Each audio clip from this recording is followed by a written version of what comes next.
Welcome back to Become a Calm Mama. I'm your host. I'm Darlene Childress. I'm a life and parenting coach. And this episode is coming out on Thanksgiving Day. And I thought it was appropriate to talk a little bit about gratitude, especially because the last few episodes I've been talking about cognitive behavioral therapy and mindset. And really the idea that what you focus on is what you create more of. So if you focus on things that are positive and bring you joy and bring you delight and make you feel good, then you're going to feel better in your life. You're going to feel more positive. You're going to feel more delight.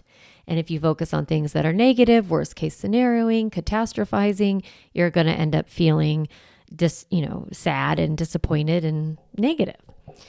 Now, of course, we can't always mindset our way out of negative emotion, nor would I want you to. I never want you to bypass or avoid feeling something. If you are feeling something, then feel it. But you can get curious about where that feeling is coming from. What are the thoughts that you have in your head that are creating that emotion? And kind of playing around with those thoughts. So because we've been talking about that the last few episodes, and then today is Thanksgiving, I wanted to talk about gratitude and how powerful it is to focus on things we're grateful for, because it then makes us feel more content in our life. Instead of chasing after something new, better, different, more, we can learn to appreciate the things we have, and we will feel more content and settled in our life, which is what I'm sure you want for your children, because you want them to be able to feel content. Now we're heading into the holiday season, and there's wish lists, and depends on what holiday you celebrate, but if you celebrate Christmas or Hanukkah, your children are thinking about gifts. I've talked before about how kids naturally have a lot of desire, and that desire is okay, and that it's okay for them to want things. It's okay for them to ask for things. And then of course, it's okay for them to not get those things and feel disappointed and sad. Just like you are entitled to want new things and want stuff. Desire is never a problem. What happens though for us as parents is we get worried that our kids are going to be spoiled, entitled, and always wanting. So the antidote to that is gratitude.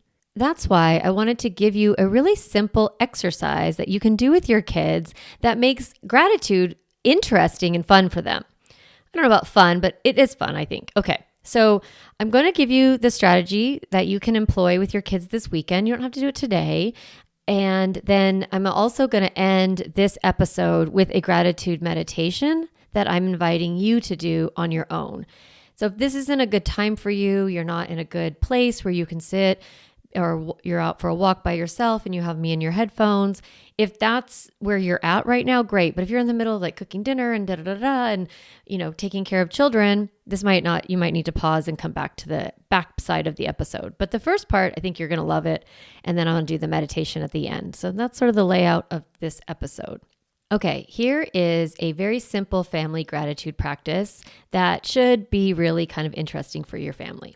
Here's how it goes. Obviously, a lot of times during the holiday season, we have kids make wish lists. I don't mean obviously, I guess not everybody, but for most people, they say to their kids, what's on your wish list? What do you want for Christmas? Or what do you want for Hanukkah? And they make a list, right? They look at the Amazon catalog, or they stroll around at Target or whatever you do. And, or they're at another friend's house, they see a fun toy, or they see something that they want, and they are making their wish list. Okay. Love wish lists. Think they're really great. They're helpful for grandparents and aunts and uncles and all of that. So have your kids make their wish list, all the things that they want. Then after they're done with that, what you'll do is you'll say, okay, now I want you to make a list of things that you used to want that you now have. Helping them remember that they used to want this certain stuffed animal, or they used to want this sticker book, or they used to want this doll or Lego set, or a certain kind of shoes, or a tutu, or Disney princess costume, or whatever it is, right? They used to want a bike. They used to want a scooter. They used to want a new whatever, right? A new video game. I don't know. Whatever your kids have wanted lots and lots of things, right? And you've given them lots and lots of things, but it's so easy to forget that we already have things that we used to want. So I love this exercise. I actually do this gratitude practice with myself all the time. So I make a big long list of like dreams or bucket lists or wish lists, stuff that I kind of want to create for myself, goals. And I do that and I challenge myself to really think big and dream and all of those things. Like one of them is like go to on a safari in Africa. I really want to do that. So that's on my wish list or my bucket list. But then it's really cool if I look at my life and I think, what are things that I used to want that I now have? Like I always really wanted to have a house with a swimming pool, and I have that. I always really wanted to take Sawyer to Paris, and I did that.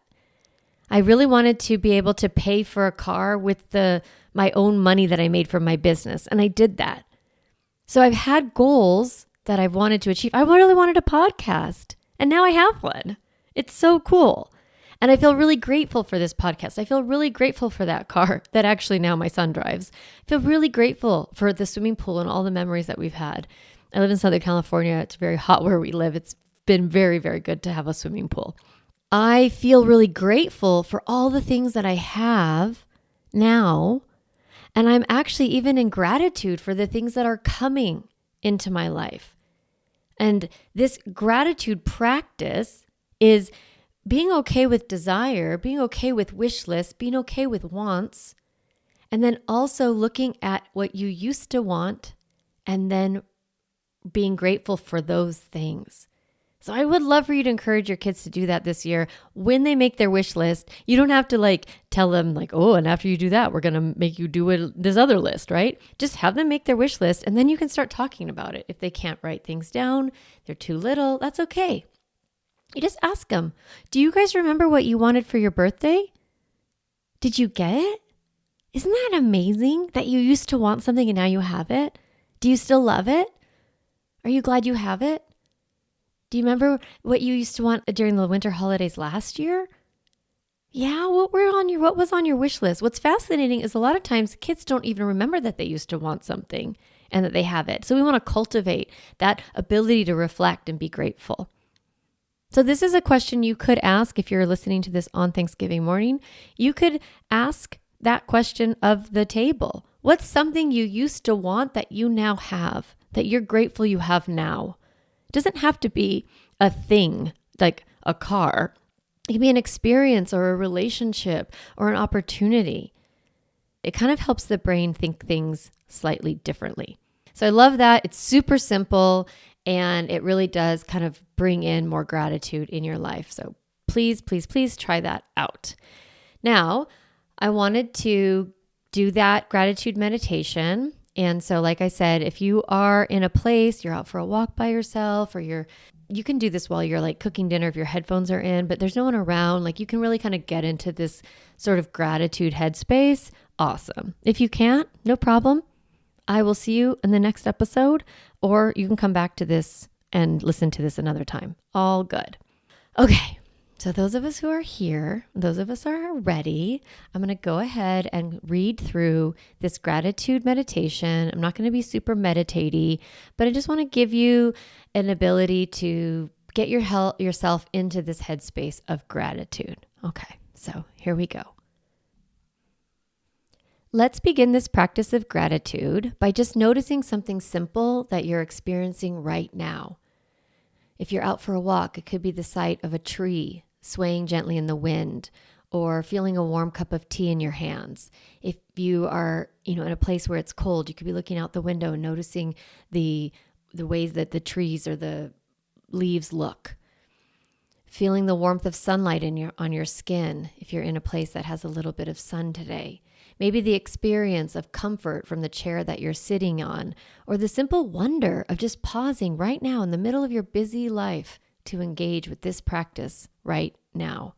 So I want you to choose one simple thing to notice in this moment and allow it to fully absorb into your experience, and let that appreciation and gratitude arise and fill your body. Just be really joyful and appreciative of the thing that you're feeling now, or seeing now, or experiencing right now. Okay. Now we're going to switch a little bit. We're going to reflect on someone that you don't know very well, who has supported your experience today in some way. So it could be the person who stacked the vegetables at the grocery store, the person who raised that turkey if you're cooking a turkey today. It could be someone this week who took care of your kids, the campus aide at your child's school that you don't know very well, or the author of the book that you're reading right now. Just reflect on someone that you don't know very well who has supported your experience today. It could be me if you want to. Anybody who's connected to you that you don't know very well, but that you feel supported by. I used to feel very grateful for the person who invented Cheerios because I felt so grateful that somebody made Cheerios and my kid always had this snack that I could hand to him. So giving yourself that ability to appreciate how you've benefited from the gift of someone else's work and feel that appreciation and that gratitude.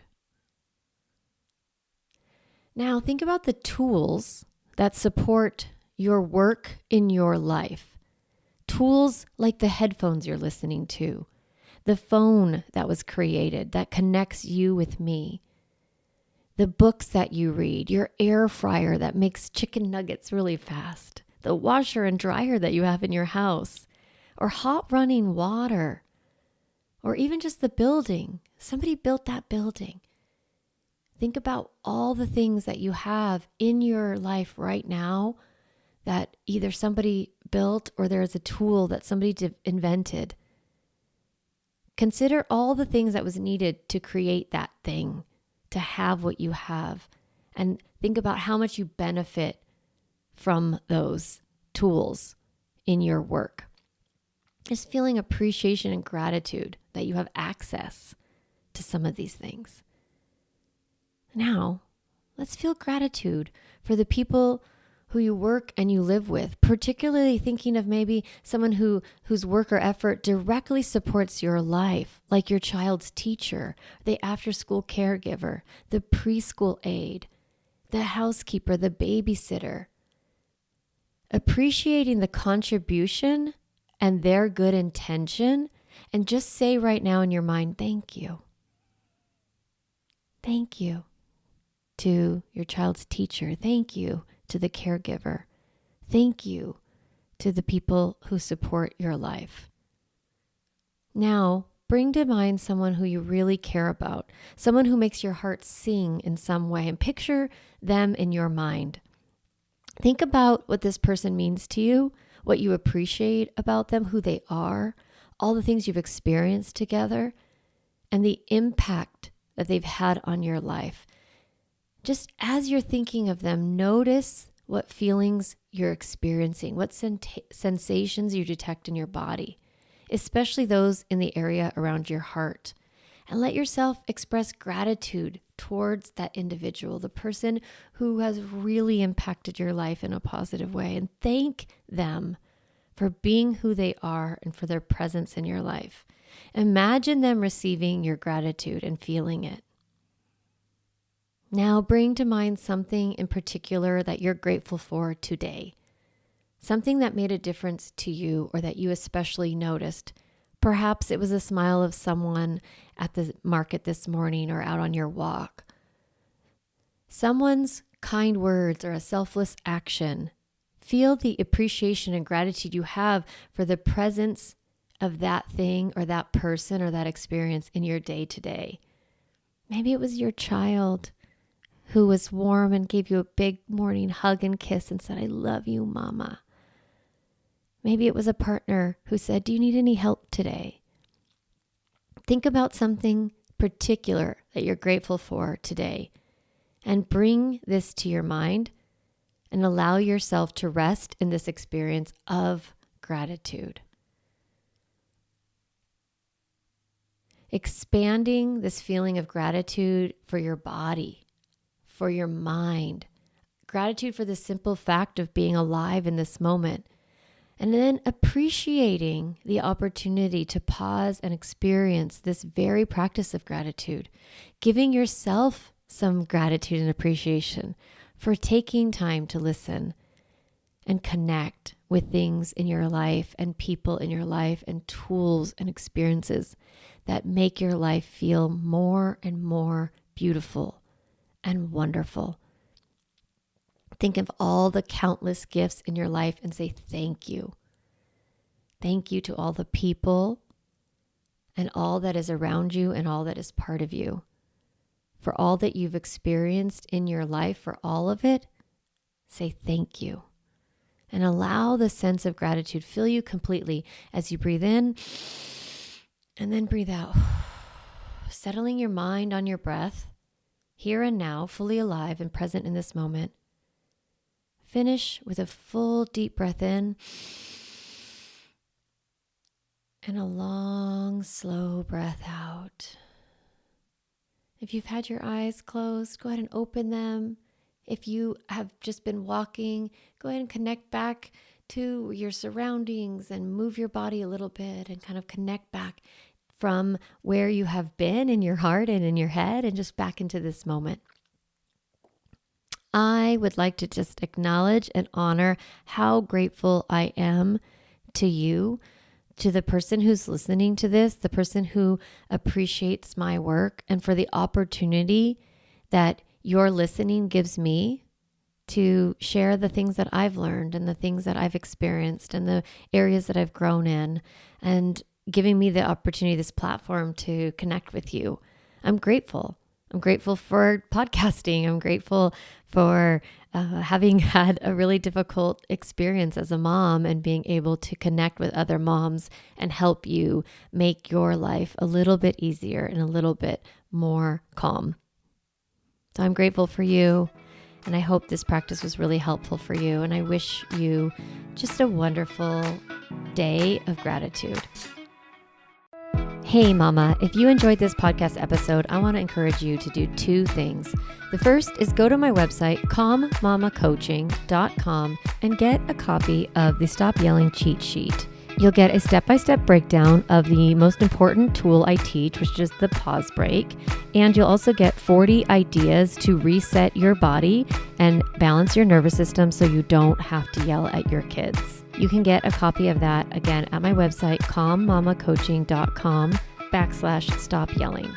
The other thing I'd love for you to do is go to Apple Podcasts and rate and review this podcast so that other moms can discover empowering and helpful, practical parenting strategies just like you did today. Thanks so much for listening to the podcast. It means a lot to be in your ear every week and to support you on your parenting journey.